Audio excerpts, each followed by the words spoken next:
A partir de agora falaremos sobre as viagens missionárias do apóstolo Paulo. Quando é tratado o tema missões, não se pode deixar de fazer menção sobre o segundo maior missionário da igreja, que foi o apóstolo Paulo, pois o maior de todos foi o Senhor Jesus. O Senhor mencionou 3 verdades gloriosas sobre o ministério deste apóstolo, em Atos 9, 15 e 16. Uma destas era levar o seu nome perante os gentios, os reis e os filhos de Israel. Paulo foi aquele missionário que se esforçou por anunciar o Evangelho. 1 Coríntios 9, 16. Ele procurava pregar, dando atenção especial aos lugares onde ainda não havia trabalhado ou organizado uma igreja. É por isso que seu coração ardia pela Espanha. Pensa em fazê-lo quando em viagem para a Espanha, pois espero de passagem. Estarei convosco e para lá seja por vós encaminhado. Passando por vós, irei à Espanha. Romanos 15, 24 e 28.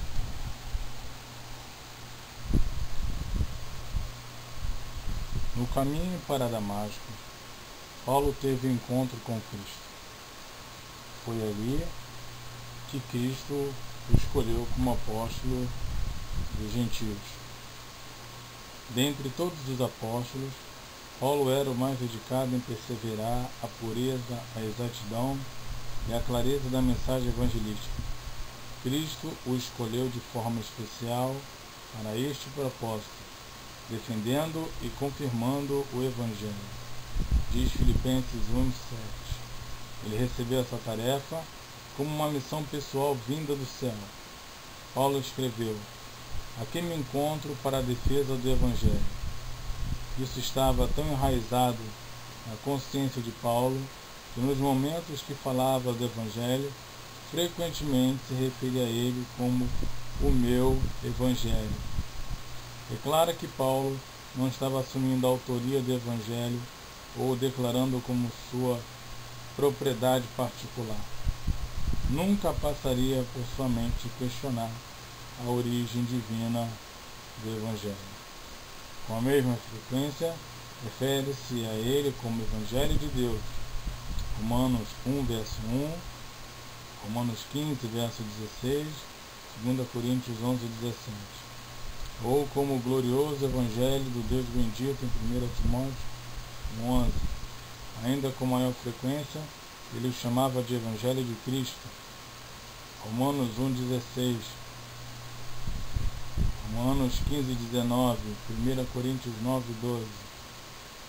Às vezes, ele era o Evangelho da paz, Efésios 6,15, ou Evangelho que o salvou. Esses não constituíam evangelhos diferentes, mas em vários títulos do único Evangelho verdadeiro. A afirmação de que exista mais de um Evangelho encontraria uma violenta oposição da parte do apóstolo Paulo. Ele instruiu severamente as igrejas da Galácia. Mas, ainda que nós, um anjo do céu, pregue um outro Evangelho, além daquele que pregamos, seja amaldiçoado. E para destacar a sua instrução ao máximo, Paulo repetiu a maldição no versículo.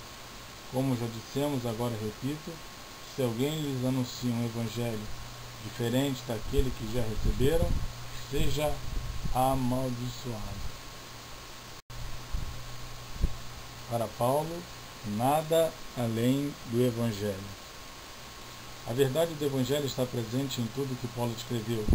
Por isso, seguiu em sua primeira viagem missionária. O Evangelho estava no centro de seus pensamentos em todo o tempo. Isso era de propósito. Ele escreveu: me é imposta a necessidade de pregar. Ai de mim se não pregar o Evangelho. 1 Coríntios 9, 16. Pois decidi nada saber entre vocês, a não ser Jesus Cristo e este crucificado. 1 Coríntios 2, verso 2. Quanto a mim, que eu jamais me glorie a não ser na cruz de nosso Senhor Jesus Cristo, por meio do qual o mundo foi crucificado para mim e eu para o mundo. Gálatas 6,14. Por isso estou disposto a pregar o Evangelho. Romanos 1,15. Todos os apóstolos tiveram funções importantes a desempenhar na fundação e na expansão da igreja primitiva. João foi o único que viveu até a idade avançada. Os outros foram martirizados, começando com Tiago, e Herodes mandou matar a espada. Alguns deles levaram o Evangelho até o extremo mais distante do mundo conhecido. A história da igreja primitiva registra, por exemplo, que Tomé foi até a costa leste da Índia. Conta-se que Natanael, também chamado de Bartolomeu, levou o Evangelho para a Armênia. Ele foi martirizado. Apesar de a Escritura não registrar o destino final de cada um dos apóstolos, nós sabemos com certeza que eles divulgaram o Evangelho através de viagens missionárias por todas as partes do mundo. Em Atos 17,6, a multidão zangada cercou Paulo e Silas em Tessalônica e se referiu a eles como esses homens que têm causado alvoroço por todo o mundo, se referindo às suas viagens missionárias pregando o Evangelho de Cristo. Ninguém fez mais do que Paulo para anunciar o Evangelho por todo o Império Romano.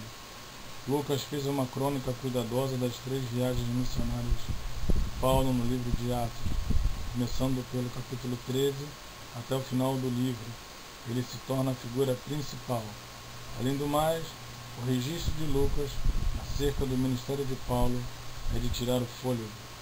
A influência de Paulo era profunda onde quer que ele pisasse. Ele pregava o Evangelho, fundava igrejas e formava novos cristãos nos locais pelos quais passava, não importando aonde fosse, pela terra de Israel, por toda a Ásia Menor, pela Grécia, passando por Malta, Sicília, até chegar a Roma. E enquanto fez isso, Paulo escreveu mais epístolas para o Novo Testamento do que qualquer outro autor, em uma época bem anterior às conveniências modernas que tornaram as viagens e a comunicação relativamente fáceis. As conquistas de Paulo foram extraordinárias.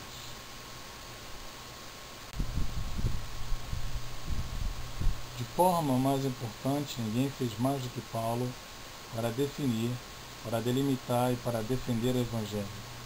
Os outros apóstolos claramente cultivavam uma admiração pela devoção de Paulo ao Evangelho.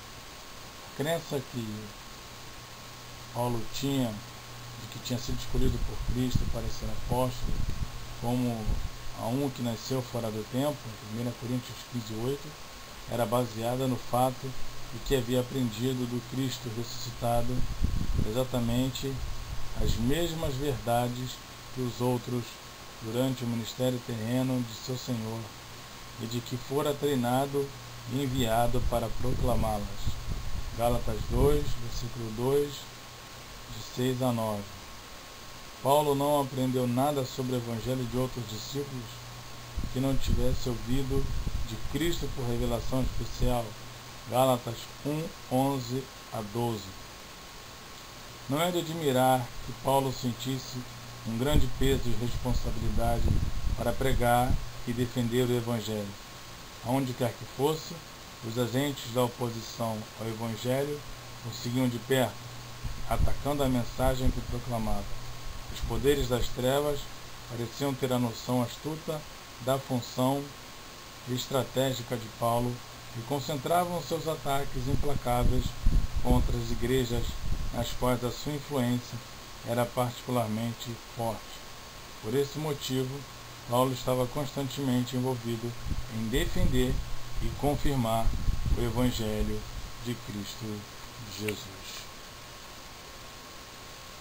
Aqui terminamos a primeira parte das viagens do apóstolo Paulo.